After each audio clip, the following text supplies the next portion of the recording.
welcome back to my channel. If you're new here, my name's Eva. If you're not new here, thank you so much for returning. I'm so excited for today's video because I'm going to show you guys how to bleach and sublimate a shirt. This has been one of my most requested videos from my TikTok and Instagram followers, so I thought today's the perfect day. Let's just go ahead and do it.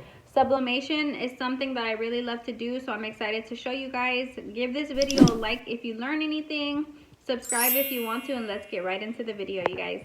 So this is the shirt that we're going to be sublimating and bleaching today. It's a Gildan soft style. It has 65% polyester, 35% cotton.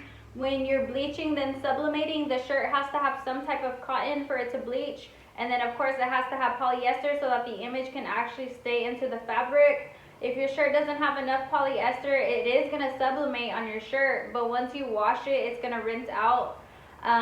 So I definitely recommend these shirts, Gildan soft style. And then I also use Bella canvas, but I did notice that when I use those, it gives more of a vintage look because the Bella canvas doesn't have as much polyester as the Gildan soft style. The Bella canvas has 48% polyester and 52% cotton. So when I use that shirt, for me, I feel like it gives more of a vintage look. It's not as bright and vivid as the Gildan soft style.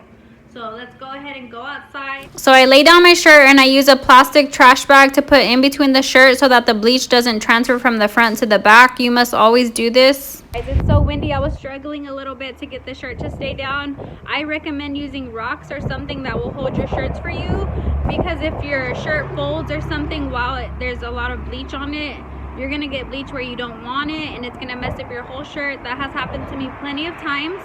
So this is the bleach that I use. It's Clorox. I get it from Walmart, Target, HEB. I use 100% of this. I don't dilute it with water or anything like that. And I just put the bleach in this mist bottle. And then I also have another bottle that I use.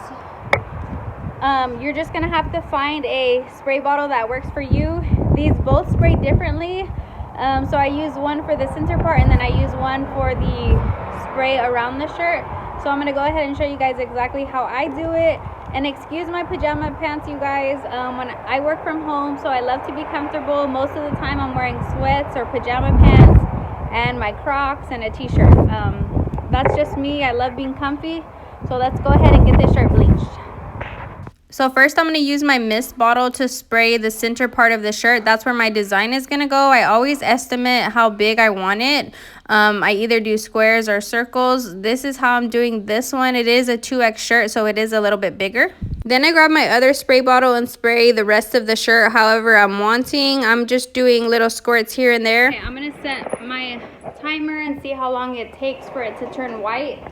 It's pretty sunny outside, so it shouldn't take that long. So I will be back whenever it's bleached white, and I will let you guys know how long it took. 5 minutes in. Okay guys, so it's been 10 minutes. Let me show you how white this shirt is. This is exactly what you're looking for. The whiter the shirt, the more bright your image is gonna come out. It looks so good. So now you're gonna flip it over and bleach the back how you want. Okay, so I flipped it over, I sprayed the back. We're gonna wait about another 10 minutes and then I'll show you guys what it looks like.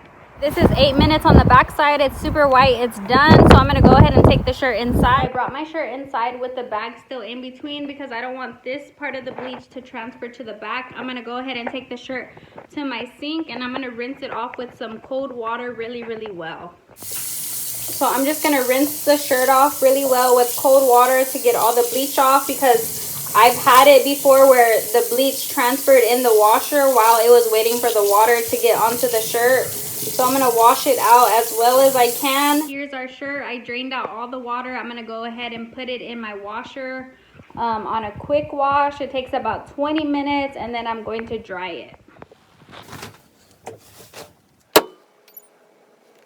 Extra light, cold water, high spin.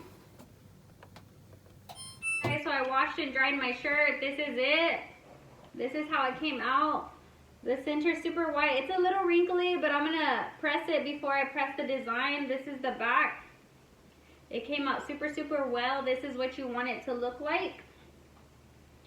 So just wanted to show you guys that. You can see it's super white. And every bleach shirt is obviously going to be different. I try my best to make them look exactly the same, but it never happens. So let's go ahead and print out our design, and then we're going to press it, and then I'll show you all the finished product. So this is the design that my customer wanted. I'm going to go ahead and get it printed out. It is a pretty big design. This is the printer that I use. It's an Epson 8550. This printer prints 13 by 19, so I really love the larger prints. I don't have to tape anything together. Highly recommend this printer.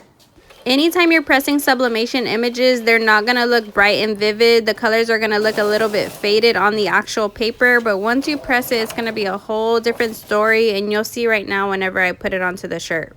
Now we're going to prep our shirt. I put it on the heat press and press for about 5 to 10 seconds to get out any wrinkles, and then I go ahead and lint roll it to make sure there's nothing on the shirt. Then I'm going to cut a piece of butcher paper to put in between the shirt. You always have to do this so that the design doesn't print on the back of the shirt. I grab my image and I fold it in half on the top so I know where the center's at. I'm just making sure everything is even here, and then I press at 380 for 55 seconds. Most people press at 400 for 60 seconds, but I've tested that on my heat press and it just doesn't work. So you want to do what works for you. Once you play around with times and temps, you will know what is best for you. And always be sure to put a piece of butcher paper between the heat press and the design. When your design is done pressing, you just pull up the sheet and there you have it. It's done. This is what it looks like. I got a little bit of scorching, so I just sprayed some peroxide over the design just like that. And then I'll press the heat press down just a little bit just to give it some heat, and it will take away the scorching. Don't press it fully. I'm just hovering it. That's how it came out, you guys. It's so cute, so pretty. Okay guys, this is how the t-shirt came out. It came out so beautiful. The colors look great. The bleaching is super white, which made the image more vivid. That's how I bleach and sublimate a shirt. I hope this video was super helpful for you guys. If you have any questions that maybe I didn't answer that you're curious about, drop them in the comments down below. You know I always answer you guys. Thank you so much for watching. Like this video if you learned anything. Subscribe if you want to, and I really hope you enjoyed this video. Let me know what you think about this shirt, if you think it came out cute or if it's just not for you. Here's the back. But yeah guys, thank you so much for watching. As always, I truly appreciate it. I will see y'all in the next video.